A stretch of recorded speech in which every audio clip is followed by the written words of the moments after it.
So again, I am Dr. Sara Mulholland, and for tonight's Journal Club, we are going to be talking about feeding interventions. Our sign-in code for those who need it is 4831, and that's 4831. Go ahead and jot that down. I will give the CEU link towards the end. I'm sorry that I forgot to copy and paste it already. So some of the task lists and ethics items that we are going to be addressing tonight. So BCBA, BCABA task list. E3, responsibility in practice. F2, determine the need for behavior analytics services. H3, recommend intervention goals and strategies based on such factors, such as client preferences, supporting environments, risk constraints, and social validity. H9, collaborate with others who support and/or provide services to clients.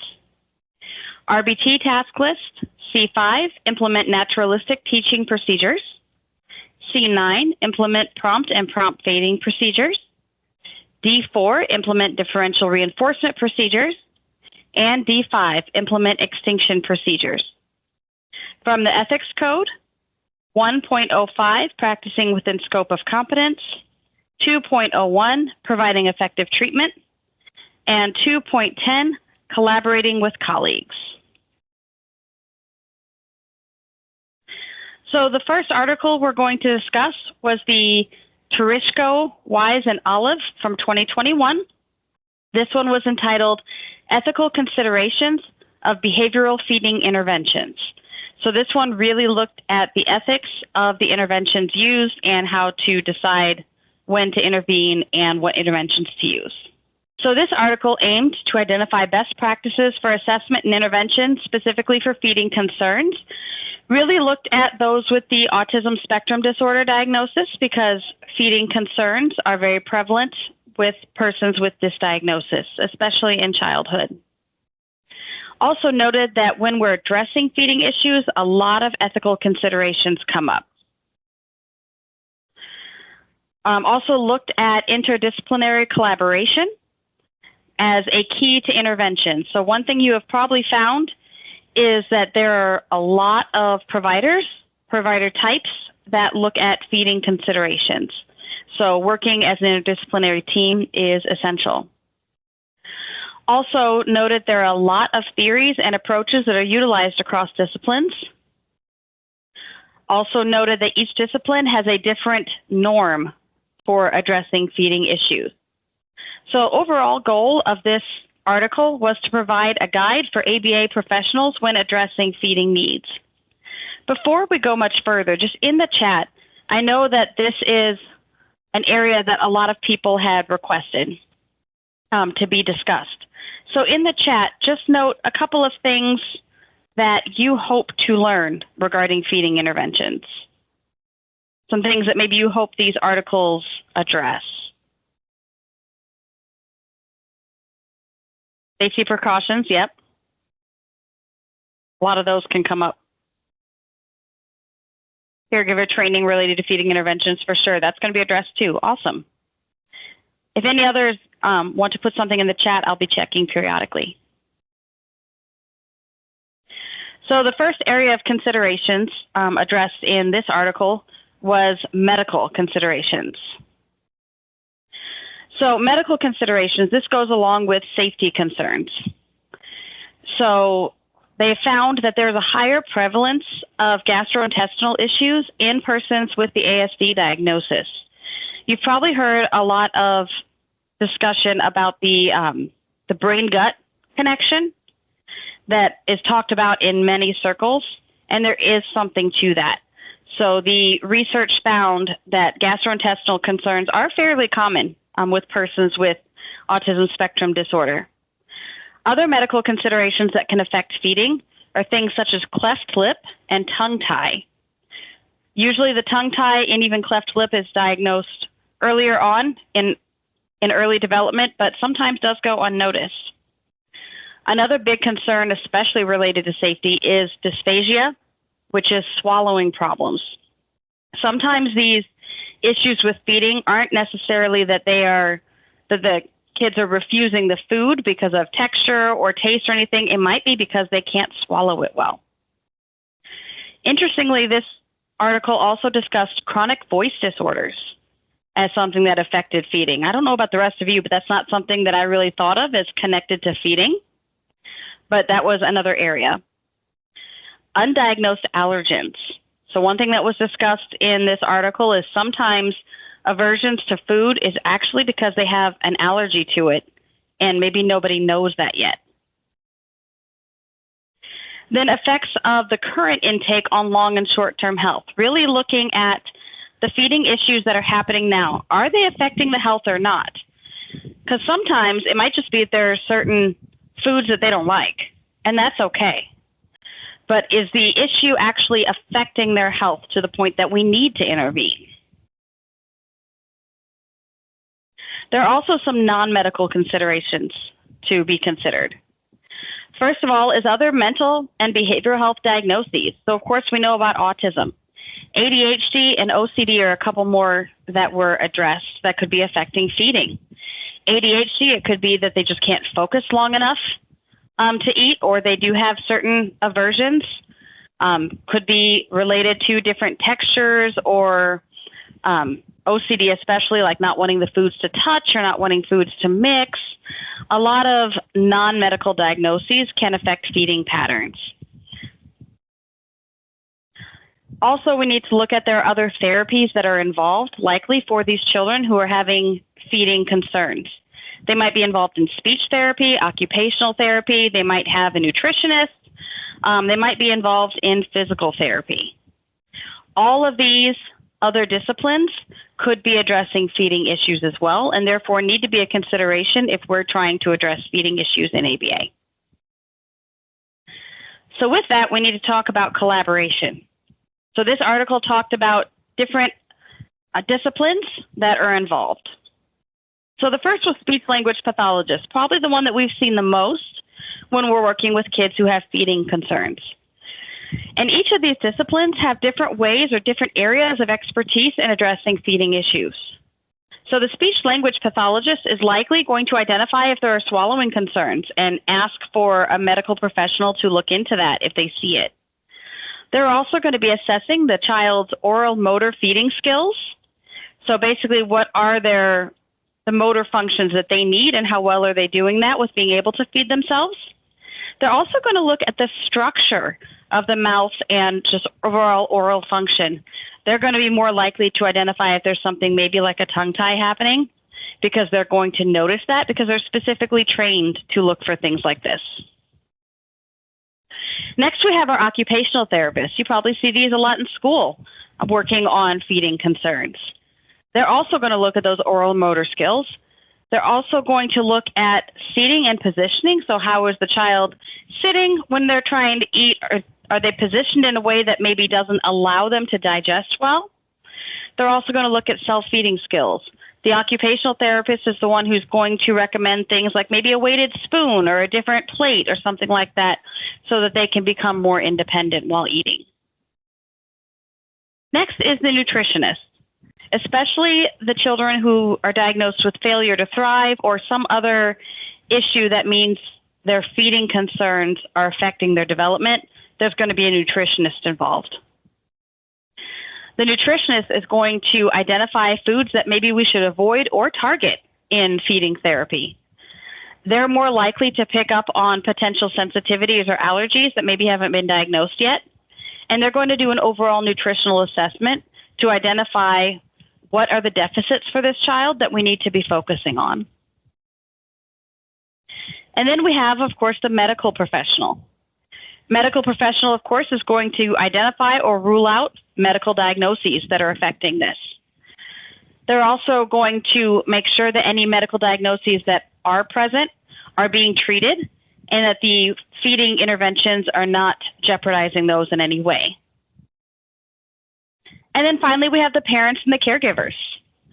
We need to look at if the parents and caregivers are able to maintain the interventions that are being utilized.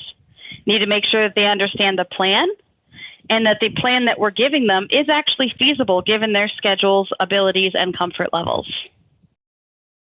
Any questions about the many disciplines that can be involved in this treatment team? Or has anyone tried to work with some of these professionals and found that they were clashing, so to speak, given what we know about ABA and what the professionals were offering? What are your suggestions for collaboration across disciplines when working with feeding from a behavior analytic perspective? Stay tuned, Dr. Bellotti, it's coming up.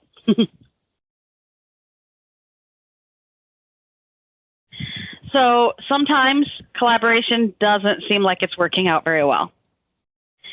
Part of the reason is because every discipline has their own worldviews. We all think that we've been trained the right way. Every discipline thinks the same thing. We're going to find that there are a lot of non-evidence-based techniques suggested and used by other disciplines. And that's because, again, the other disciplines have been trained differently. Sorry, I see a hand raised. Michelle, yes. I just wanted to share when on that slide when mentioned about with the nutritionist part, I think that's a great idea, because a lot of nutritionists, like, they could give a lot of insight in regards to like the amount of like nutritional value in like the foods. Like, even though you have like a client that may like they'll have their preferred food and everything, but also having that balance of like other foods too that could be on a plate is just so important. Yes, so true. Thank you for sharing that. I appreciate it. See, we have a couple other comments here. Before any treatment that's met, always rule out the medical for sure.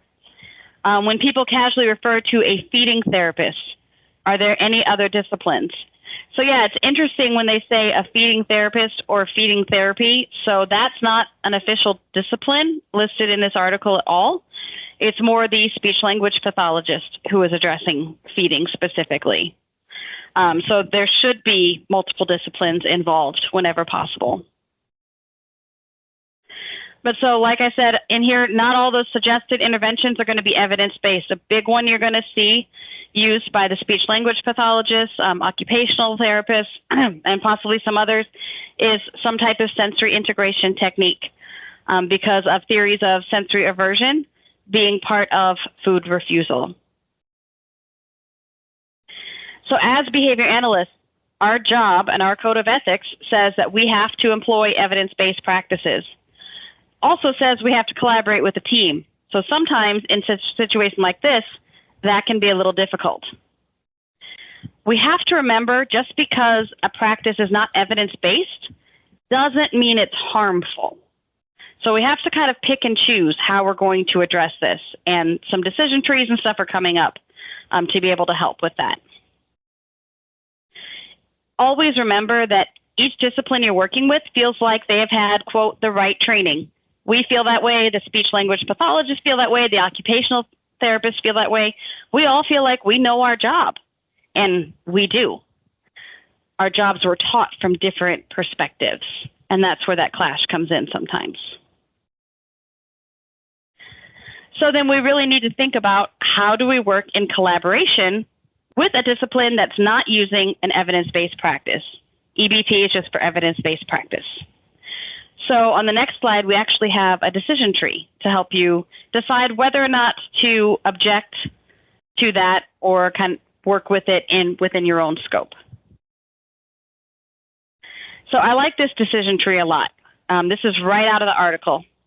So you'll see the first step here is to identify what the non-behavioral treatment is, that non-evidence-based treatment.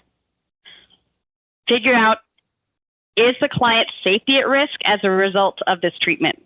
If so, 100%, you need to address it and say, no, we can't do this. You know, I will not be a part of this, and this is why.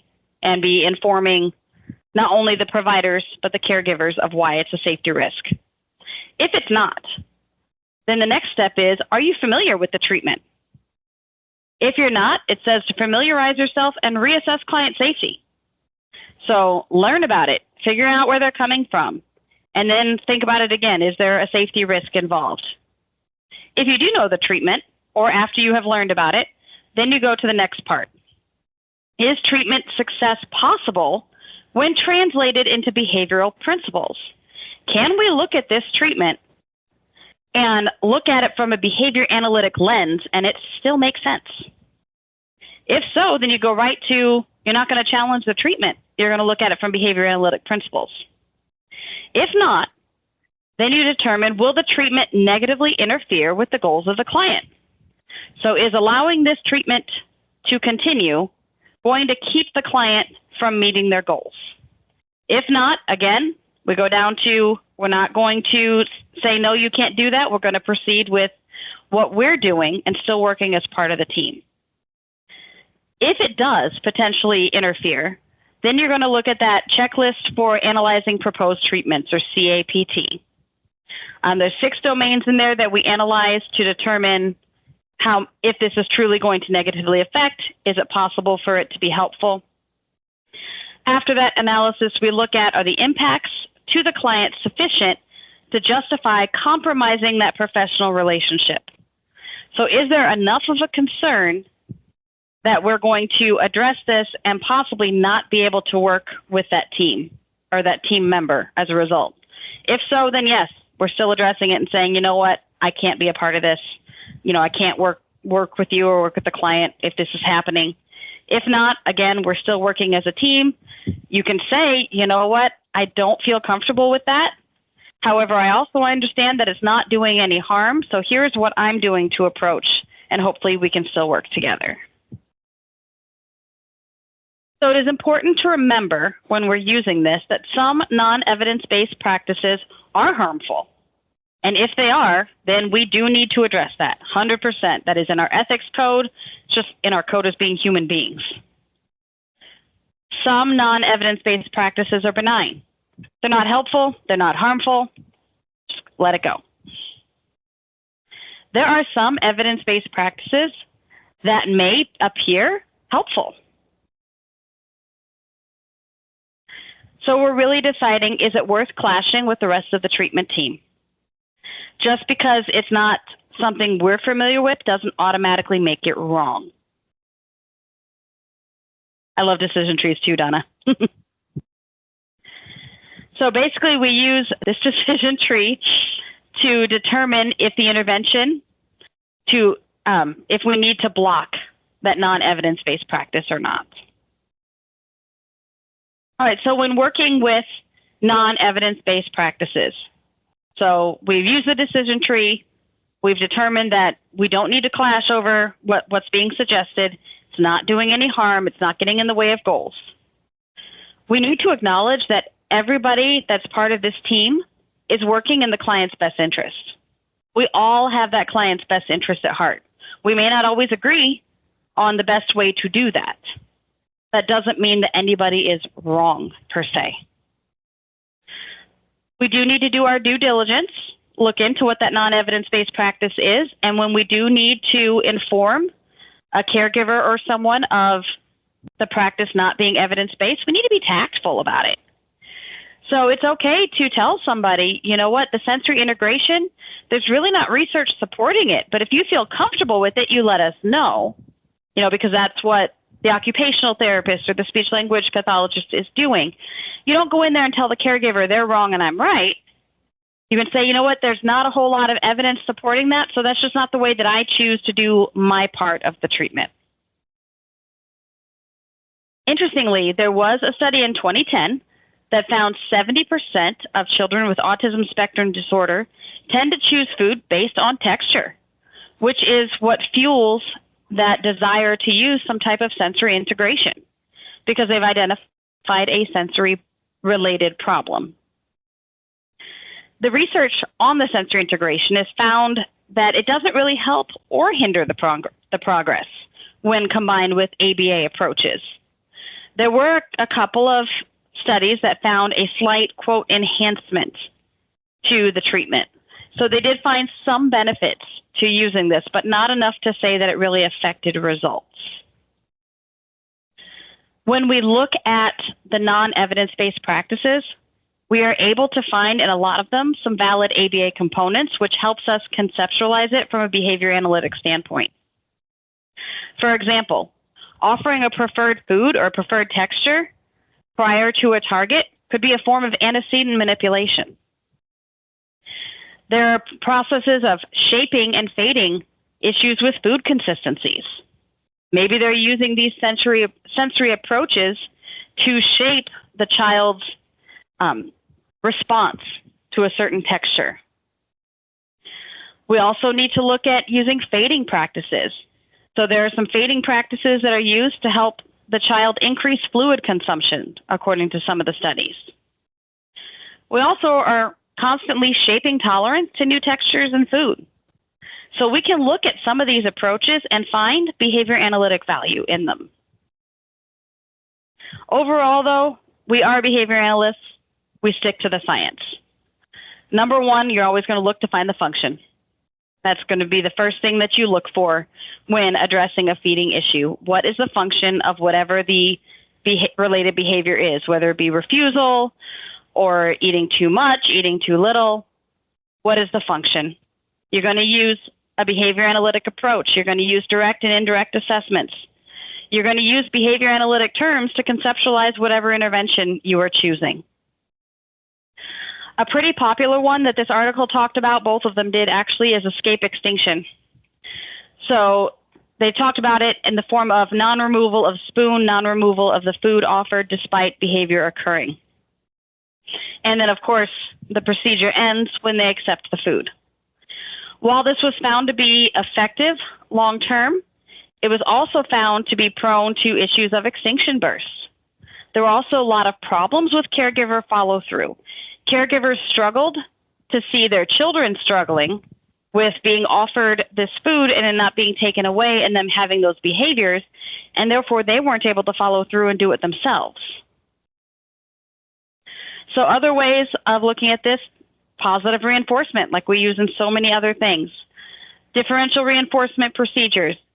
Our goal is to increase appropriate feeding behavior and appropriate mealtime behavior. A lot of first then. Giving them rewards such as a preferred food after they take the target food, giving them social praise. Also make sure, though, that you have a plan for fading that so that the progress continues. The article also talked about physical prompting as a last resort because this is considered most intrusive, but it does not mean force feeding. Physical prompting means things such as hand-over-hand guidance to help them with the spoon, like pick up the item and put it in their mouth. It did talk about like jaw prompts. That doesn't mean we're forcing the kid's jaw open, but giving like maybe a slight physical prompt to help them open the jaw. Finger prompts. Yes, follow through is super important, Michelle, and that's why we have to make sure that the caregivers are able to do whatever it is we're training. For physical prompting, when you're working with collaborating with an interdisciplinary team, you need to make sure that everyone is in agreement for not only initiation, but what termination procedures look like as well. So I really liked this from the article. It's a checklist really for when you're planning intervention, working for feeding issues. So the first is the pre-assessments. And this is when you're working with multiple persons within this child's team. So the first part is check in with the family. Talk to the family about what their concerns are with feeding. The yes, no is just have you done it or have you not? So that way you can make sure everything should be yes, that applies. Next part is medical clearance. Have you made sure that they've been cleared of any medical issues that may be part of this? As soon as any of these are checked as a no, you're going to stop until that area is addressed. You're not going to proceed. Oral structure clearance. So again, along with medical, making sure that there's not something going on with the structure of their oral areas. That's the mouth, that's the throat, that's the tongue, everything. That there's nothing going on there with the structure that is preventing them from being able to eat safely. That we've reviewed documented allergies or they've been checked for allergies. Then we're going to do, after all of that's done, that's when we're going to do our behavioral observation. Actually observing them at mealtime, being offered foods that they don't want, or if it's complete food refusal, just seeing how that is looking. Then we're going to do our FBA. So we're going to use ABC data. We're going to have indirect and direct assessments, just like a regular BASP, right? We're going to make sure that before we do any type of intervention that we're obtaining informed consent, and that is in writing. We're also going to make sure that we do a preference assessment. What foods do they like? What are some reinforcers that are effective for them? So all of that is part of the pre-assessment, and then we develop the intervention that we're going to be using. Again, if you're working with a team, then you want to make sure that the team is on board. That doesn't mean everyone's doing exactly the same thing, but that the goals are the same and that nothing you are doing directly goes against what the speech language pathologist is doing. The occupational therapist isn't doing something that directly negates what you're doing. That's why communication is so important. And then before each session, we have a checklist. First, you're going to identify which foods you're going to try. So you don't want to just kind of make it up as you go. You want to identify targeted foods that you're wanting to try for that child to start eating more of. You're going to make sure that you've addressed any mealtime behaviors that are interfering with the ability to eat. So if every time the child sits down, they throw the plate, you're going to deal with that before you're going to deal with what food they're eating. I see a comment here. Communication about being on the same page through every step of the treatment is critical for success. Yes, 100%. We're also going to identify session termination criteria before starting. So at what point are we going to say, enough's enough, we're not going to keep trying this today? Because with food refusal especially, it can be very frustrating. You know, the child may refuse the whole time. You may not have success in those first few sessions. So you have to identify at what point are we going to say, we're not trying anymore today. I'll tell you, as the parent of a child on the spectrum who has had feeding issues off and on, I can't tell you how many times I was told, oh, she'll eat when she's hungry. Children with ASD won't. You know, a lot of times they will starve themselves because of what they're being offered is not what they want. It is very, very different. See another comment here. If you have a kiddo that is nonverbal, cannot communicate, is there a way to differentiate if maybe they truly do not like the taste of food or do not like food in general, or if it is indeed behavioral? A great question. A lot of that is going to be part of when you're pairing with the child, you're getting to know the child, because nonverbal kids, you know, they communicate in their own way. And you're going to learn from when you pair with the child, as well as for talking to the current caregivers, how do they know when the child is happy? How do they know when the child likes something? So then you start looking for that in relation to the food issues. Now, there may be times that it seems like they don't like anything that's being offered because it is a behavioral issue. So that's why we try more than one food also. You're not going to have them try the same food every single time to see if there are some that you have more success with than others. But really learning that kiddo and how that child lets you know what they like and what they don't is going to be essential. It might be that you're working on some communication goals along with it too. So then during the actual sessions,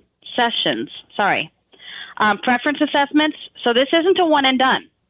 You know, just like us, tastes change. People get satiated with something, or maybe you're just not in the mood for a certain thing that day. So before identifying which reinforcers to use that day, if you have a few possibilities, do like a little mini preference assessment before the session starts. See what they're really preferring today.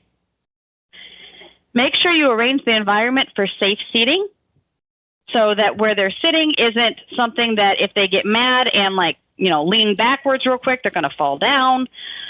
Make sure that the area is safe for them. Make sure that you're alert for any behaviors that would indicate a problem that you didn't know about. So that could be gagging, it could be a change in color, choking symptoms, a rash, because that could indicate maybe there's an allergy we didn't know about, vomiting. Anything that is a sudden change for that child could indicate that maybe there's a problem we didn't know about, and at that point we stop and we ask the parents to get them checked out before proceeding. Again, make sure you know what the discontinuation criteria is, and that as soon as that is met, or if there's a safety risk, you're going to end session. Make sure that you are monitoring that child. Each bite, making sure they swallow before you offer another one. Some kids will just put a bunch in their mouth to get it over with and then end up choking. Make sure that you know what the consequences are going to be for bite refusal. So whatever the reaction is going to be, whatever the consequence is, that you know what that's going to be. It's something the parents can do when you're not there also, and that you are consistent. So I'm going to head into the next article. So the next article was actually comparing simultaneous and sequential food presentation to increase consumption of novel target foods. The long title, which basically means they had 2 interventions and they compared the effectiveness of each. So the interventions they used were simultaneous food presentation and sequential food presentation. They began with 4 participants that were identified by a school and the parents. Only 3 of them ended up participating because when they did the baseline to see the percentage of food refusal, the 4th, 92% of the foods offered.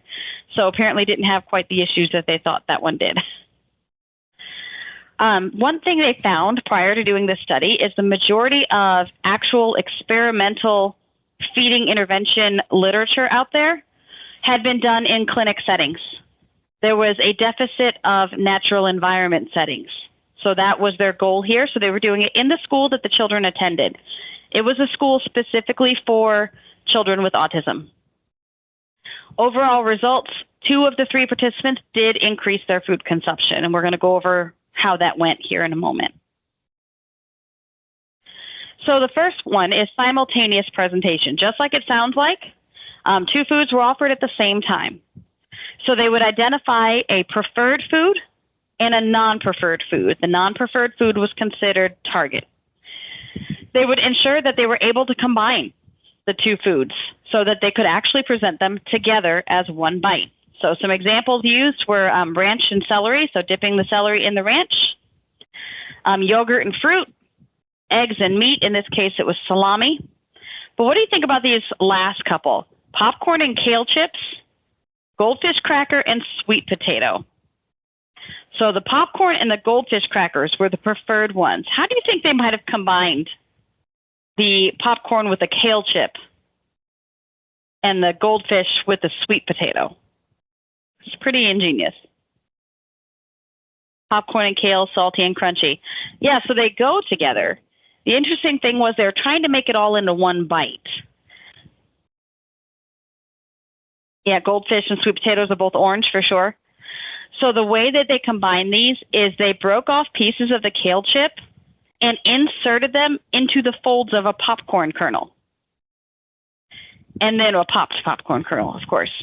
And then for the sweet potato, they actually put it into the hollow of a goldfish cracker and fed it to them as one cracker. But sometimes we have to get super creative when working on this. And I thought those were a couple of really good examples of creativity that were used. Sequential presentation is your basic first-then approach. They provided a non-preferred or target food first. If they took that bite and consumed that bite, then they got the highly preferred food right after. In this case, they defined consumption as swallowing the food bite within 30 seconds of presentation. So if the kid just kept it in their mouth and never swallowed or went longer than 30 seconds before trying to chew it up or anything, then it didn't count.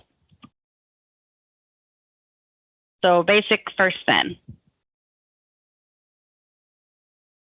So the overall design, the students that they identified were from a school specifically for autism spectrum disorder. They got input from parents and teachers. The 4 that were identified, they did their baseline measurements to see the amount of how many target foods they would consume. As I said before, one of them ate 92% of the non-preferred foods. So that one was eliminated because they really didn't have any room to grow with that one. They also made sure that there were no medical complications known for any of these kids. So they did their due diligence and made sure that there was a medical rule out to make sure there was no medical cause. After that, they did some preference assessments to determine preferred foods. So they interviewed the caregivers first, which included both parents and teachers. to get an initial group of foods that they were saying that their kids seemed to like. And then they did preference assessments with those groups of foods to see which ones were most preferred for each child. The target foods were identified based on caregiver input, so things that the caregivers would like to see their children eat more of or be more accepting of. The providers that were implementing the interventions had ABA training by working in the school. Actually, they were RBTs, and I believe at least one BCBA. And they were already paired with the clients because they were already working with them in the school, so they didn't have to worry about a new person being a variable interfering. They used what they called an adapted alternating treatments design. So it was a random sequence to mix up these two approaches. So they didn't do like all simultaneous for a while and then all sequential. They actually used a randomizer to choose which one they were doing each day. So that way nobody got satiated or used to one thing and then having to change to another. So the experiment itself, they had the parent survey. They also did a survey with parents for social validity in addition to the preference information such as preferred foods and targeted foods. And I'm actually going to show you what that social validity survey looked like, just so you get an idea of that. They spent 4 sessions collecting baseline data. Then they used that adapted alternating treatments in a modified approach.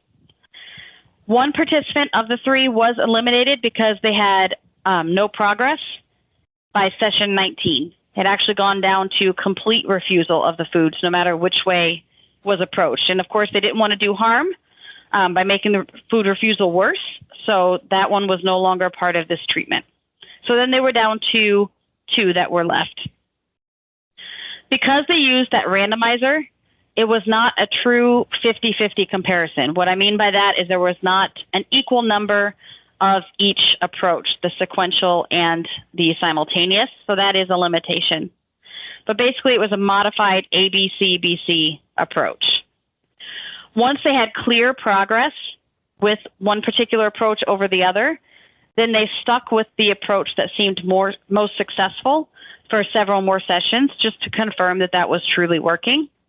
Overall, there were a total of 35 sessions.